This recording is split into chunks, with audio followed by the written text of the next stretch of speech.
يا مساء او صباح الفل عليكم. ازيكم حبايبي؟ عاملين ايه؟ كل سنة وانتم طيبين. النهاردة 13 شعبان. اللهم بلغنا رمضان، لا فاقدين ولا مفقودين، ويعود عليا وعليكم وعلى كل حبايبكم بالخير واليمن والبركات. النهاردة هشارككم يومياتي، الغدا بتاعنا وكمان مشتريات، وهنخزن مع بعض السبانخ. هنخزن مع بعض السبانخ بطريقة سهلة جدا وبسيطة. هنوريكم المشتريات اللي احنا اشتريناها النهاردة، وهنخلي مع بعض اللفت. وهنعمل مع بعض غدا بسيط كده وخفيف، مكرونه وفراخ بلدي مسلوقه وشويه السلطه. والعيال كانوا شافوا وصفه على اليوتيوب بطريقه الفراخ دي، طلعت تحفه جدا. هعملها معاكم برضو، جربوها هتعجبكم. طريقه سهله وبسيطه. جربي طريقتي ان شاء الله هتعجبك. ويا ريت لو عجبك الفيديو ما تنسنيش في اللايك والسبسكرايب تشجيعك ليا. الفراخ دي كانت حلوه جدا جدا وتغيير وسهله سهله جدا جدا. هنقول مع بعض كل التفاصيل وكل التركات، بس تابعي معايا الفيديو للآخر.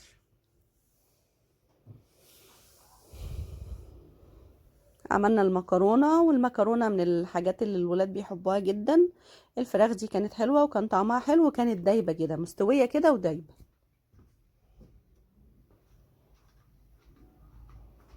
يلا نشوف عملناها ازاي. تعالوا الأول نشوف المشتريات بتاعتنا. دي كنت نزلت السوق، جبت شوية مشتريات اللي ناقصة في البيت. ده خيار، كان كيلو الخيار ب20 جنيه. وده طماطم، كيلو الطماطم ب12 ونص الجامدة، والطرية ب10. وكمان كيلو الجزر كان ب10 جنيه. وجبنا بقى السبانخ، كيلو السبانخ ب20 جنيه، الصغيرة البلدي الجميلة دي، مالية السوق وحلوة جدا جدا.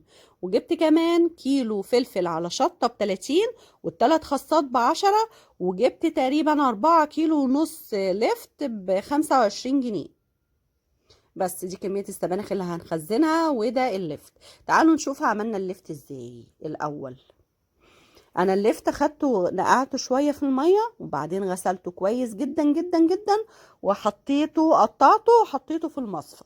هنخلله الاول عشان انا هركنه ساعتين كده في الملح، ينزل ميته علشان يبقى ناشف معايا كده ويعيش معايا. لما اخلله ما يبص مني بسرعه. غسلته، حطيت عليه كده كبشه ملح كويسه كده، رش عليه ملح بسخاء، وحطيه في مصفى تحتيها طبق طبعا علشان ننزل الميه اللي فيه. بعد ساعتين خدته في الحوض، غسلته جدا من كميه الملح دي، حطيت له ميه نظيفه من الفلتر كده، وحطي له بقى ملح وسكر وشطه بس. وكلي بعد اسبوع احلى لفت. ملح سكر شطه. هنيجي بقى للسبانخ، غسلتها برضو كويس جدا جدا وقطعتها. وكل واحد يجيب كمية السبانخ اللي تناسبه، دي الكمية اللي هتناسبني من السنة للسنة. حطيت بقى شوية مية على النار، وانا بحب ادي لأي خضار هخزنه في الفريزر صدمة. شوية مية، ربع الحلة كده مية على النار. اول ما غليت نزلت بكمية السبانخ، بس كنت بنزل حبة حبة. واول غلوة هقفل عليها النار، وهقوم واخداها على الحوض. مش هخليها تغلي كتير، هي بس اول ما هتبتدي تغلي هقوم واخداها قافله عليها النار، وعلى طول على الحوض، حاطه مصفى كبيره في الحوض، ومشغله الميه الساقعه، وهتنيني اغسل في الخضار اي نوع بقى لحد ما يبرد تماما معاكي. يعني كده كده الميه بتنزل من الحنفيه ساقعه، الجو ساقعه، يبرد تماما معاكي. خديه بقى ايه، سيبيه يتصفى كويس من ميته، سيبيه 10 دقايق ربع ساعه يتصفى من الميه، وبعدين عبيه في الاكياس بقى، كيس على قد الطبخه والطبخه اللي تناسبك. تمام. هي كده كانت لسه على النار، اولها هتبتدي تغلي، كانتش لسه حتى غليت. رحت خلاص قافله عليه وخدته على الحوض بتاع المصفى، وتنيت نغسل فيها لحد لما بردت تماما. وسبتها 10 دقايق تتصفى وتنزل كل الميه. هعبيها بقى في الاكياس، والكيس على قد الطبخه. ورصي بقى في الفريزر، وطلعي الكيس على الحلة بعد ما تسبكيها على طول. يبقى الموضوع كده سهل وبسيط، والطعم ما بيتغيرش تماما. لما بتخزنيها زي ما هي بورقتها الطعم بحس ان هو بيتغير كده. بتحافظي على طعم الحاجة، وتحافظي على لون الحاجة، لونها ما بيغيرش، ومهما قعدت عندك في الفريزر ما بيجرالهاش حاجة. الصدمة دي مهمة للخضار اللي بيتخزن في الفريزر. بس كيستها بقى الاكياس اللي الكميه اللي تناسبني، ودي الكميه اللي تناسبني، اللي هتكفيني من السنه للسنه. شوفي بقى انت الكميه اللي تناسبك هاتيها خزنيها. هنعمل مع بعض بقى الغدا. تتبيله الفراخ، وانا الفراخ هسلقها او هحطها في الفرن بحب اعمل لها التتبيله دي بصلتين كبار، حطيت عليهم طماطمايه، وهنزل بمكعب مرق، هحط كمان شويه جنزبيل بودره، والجنزبيل حلو جدا وبيضيع برضو اي زفره في الفراخ او في اللحوم عامه، شويه فلفل اسود، حبهان ورق لورا بودره، وهنحط الملح. وشوفي بقى كميه الملح اللي تناسبك او كميه الملح اللي هتقضي الفراخ اللي عندك. تمام، هضربهم مع بعض كويس جدا في الكبه، واخدها اتبل بيها الفراخ. انا حاطه حله على النار علشان هسلق الفرخه البلدي. خدت الفرخه تبلتها، مش هتقل في التتبيله، يعني ايه، خلي ايدك خفيفه. بس التتبيله دي بتفرق جدا جدا في طعم الفراخ حتى لو مسلوقه. بس هنتبل، هنكتف وهنحط في الميه السخنه على طول. بس خلاص تبلناها، كتفي وحطي بقى. حطيت مكعب مرق، ملح، بصلايه، ورق لورا، هنحط فصين حبهان، شويه فلفل اسود وشويه جنزبيل، وكلي احلى شوربه. حطيت كمان، كان عندي فلفل اسود حب، حطيت حبيتين 3 كده، جنزبيل وفلفل اسود حب، وحطيت فلفل اسود بتاع. بس خلاص دي الفراخ اللي كان المفروض هحطها لهم في الفرن، بس هم قالوا لي لا احنا شفنا وصفه وعايزين نعملها بيها، وانا برضو مصوراها وهي بتعملها. تمام، انا برضو كده كده تبلتها. بس حطيت عليها بابريكا، والبابريكا لما بتخش الفرن بيخلي لونها حلو جدا وطعمها حلو، وشوية مية وشوية فلفل اسود ورشة ملح كمان على الوش كده. لما بكون هدخل الفرن بابريكا ملح وفلفل اسود، واحط شوية مية اغليها على النار وادخلها الفرن. بس احنا شلنا الصدر كمان وسيبنا بقى اللي وراك دي دخلناها الفرن، لان هما ما بيحبوش الا الصدور.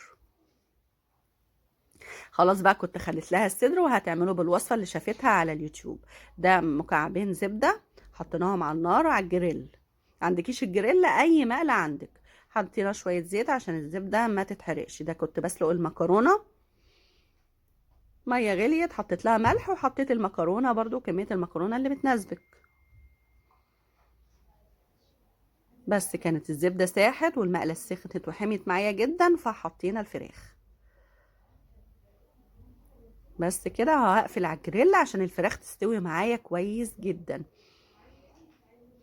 بس رصيت لهم الفراخ، هقفل الجريل وهسيبها تستوي براحتها. اول ما تاخد لون هنزل هقلبها، وبرضو هقفل الجريل. هنا تبلتها برضو شوية ملح، شوية بابريكا، وشوية فلفل اسود.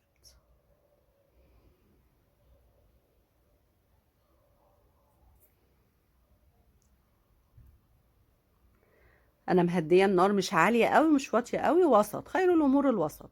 بس دي بعد ما خلاص كانت اليمه التانية اخدت لون، قلبتها.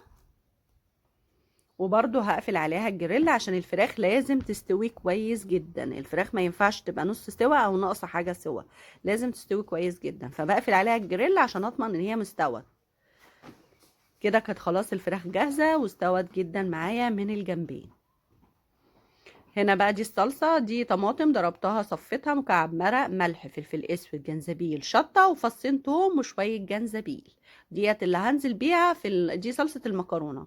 حطيت مكعبين الزبدة، شوية الزيت، وهنزل بقى بالصلصة. وانا بحب اجهزها كده، اصفي الصلصة، احط لها مكعب المرق، فصين الثوم، ملح، فلفل، شطة، جنزبيل، وبس، وبابريكا، وكفاية على كده. بسيبهم بقى يتسبكوا مع بعض. بس نسيت احط السكر، ونسيت احط معلقة الشطة، معلقة الصلصة الجاهزة، لان اظبط لون الطماطم. حطيت معلقة الصلصة الجاهزة، وهحط معلقة سكر، وهسيبهم يتظبطوا مع بعض كويس. وقرب ما تتسبك هدوق الحدق، وهنزل بيها على المكرونة. خلاص بعد ما الفراخ اللي هي شوحناها على الجريل خلصت، هنعمل بقى الصوص اللي هتتحط فيه. هي التزمت بالمقادير بالظبط، طلع الصوص قليل شويه، فانت ايه، هنقول الصوص تكتريه شويه.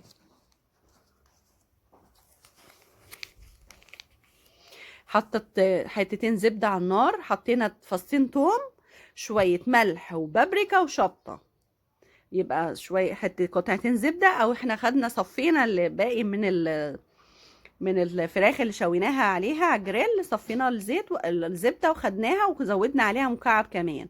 حطينا عليها فصين 2 توم، ملح وفلفل وشطه، وبس. هنقلبهم مع بعض. قرب ما الثوم يبتدي ياخد لون هننزل بلبن. هو قال نص كوبايه لبن، وطلعت نص كوبايه اللبن قليله شويه، فانتوا خلوها اكتر من نص كوبايه لبن شويه. هي التزمت بالمقادير بس طلع الصوص قليل شويه. بس هنحط نقطه خل،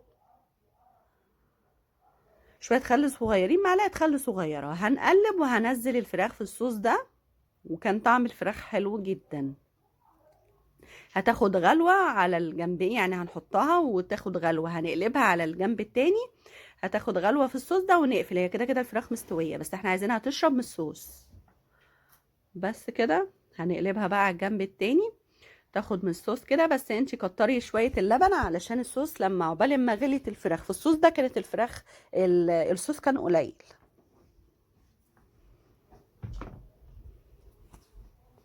كان طعمها حلو جدا، جربوها هتعجبك وسهله جدا. هتشوحي الفراخ، فص ثوم في معلقتين الزبده، ملح وفلفل وبابريكا وشطه، ونص كوبايه اللبن ومعلقه الخل وخلاص.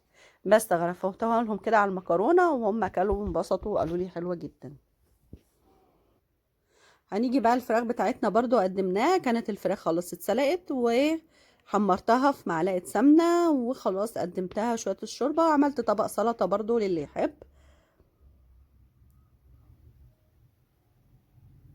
وكان طعمها حلو جدا. طريقة سهلة وبسيطة. خزيني السبانخ زي ما قلت لك هتعجبك. خليلي اللفت بالطريقة اللي قلت لك عليها برضو سهلة جدا وبسيطة، وطعم اللفت بيبقى حلو جدا جدا جدا. جربي طريقتي ان شاء الله هتعجبك. ويا ريت لو عجبك الفيديو ما تنسينيش في اللايك والسبسكرايب تشجيعك ليا. شكرا على وقتكم ووجودكم معايا، بيفرق كتير، واشوفكم على خير. مع السلامة.